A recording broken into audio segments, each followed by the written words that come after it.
યાદ રાખજો, બાળકની પહેલી ગુરુ છે ને એ માં હોય. અને ક્યારેક ક્યારેક તમારા દીકરાને, તમારા સંતાનોને ખૂબ પ્રેમ આપજો, એની દરેક ઈચ્છાઓ પૂરી કરજો. પણ ક્યારેક ક્યારેક છે ને વધારે પડતો પ્રેમ છે ને એ છોકરાઓને બગાડે. છોકરો જ્યારે અવળા રસ્તે જાતો હોય તો માની ફરજ આવે, એને કાન પકડીને એક થપ્પડ મારવી પડે તો માએ મરાય. કારણ બાળકનો સૌથી, જીવનનો સૌથી મોટો આધાર એની મા ઉપર હોય. ઓલું નથી કે ચોર ચોરી કરતા પકડાનો ને એટલે ફાંસીની સજા થઈ, એટલે કોઈએ પૂછ્યું કે ભાઈ તારી છેલ્લી ઈચ્છા શું છે?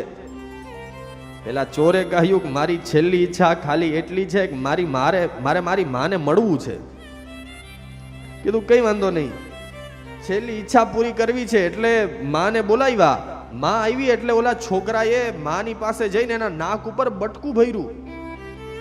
માં ખીજાણી, હજી આવું કરે છે, ચોરી કરતા પકડાઈ ગયો ને હજી પાછું મને આવું, મારી સાથે આવું કૃત્ય કર્યું. ઓલા બધા વિચારમાં પડ્યા કે એની માને મળવું તું ને માને બટકું ભરી લીધું. કોઈએ પૂછ્યું કે ભાઈ આવું શું કામ? પેલા છોકરાએ જવાબ આપ્યો કે માં, હું નિશાળમાં પહેલા દિવસે ભણવા ગયો, ભણીને આવ્યો ને એક છોકરાની, બાજુવાળા છોકરાના દફતરમાંથી મેં એક પેનની ચોરી કરી હતી.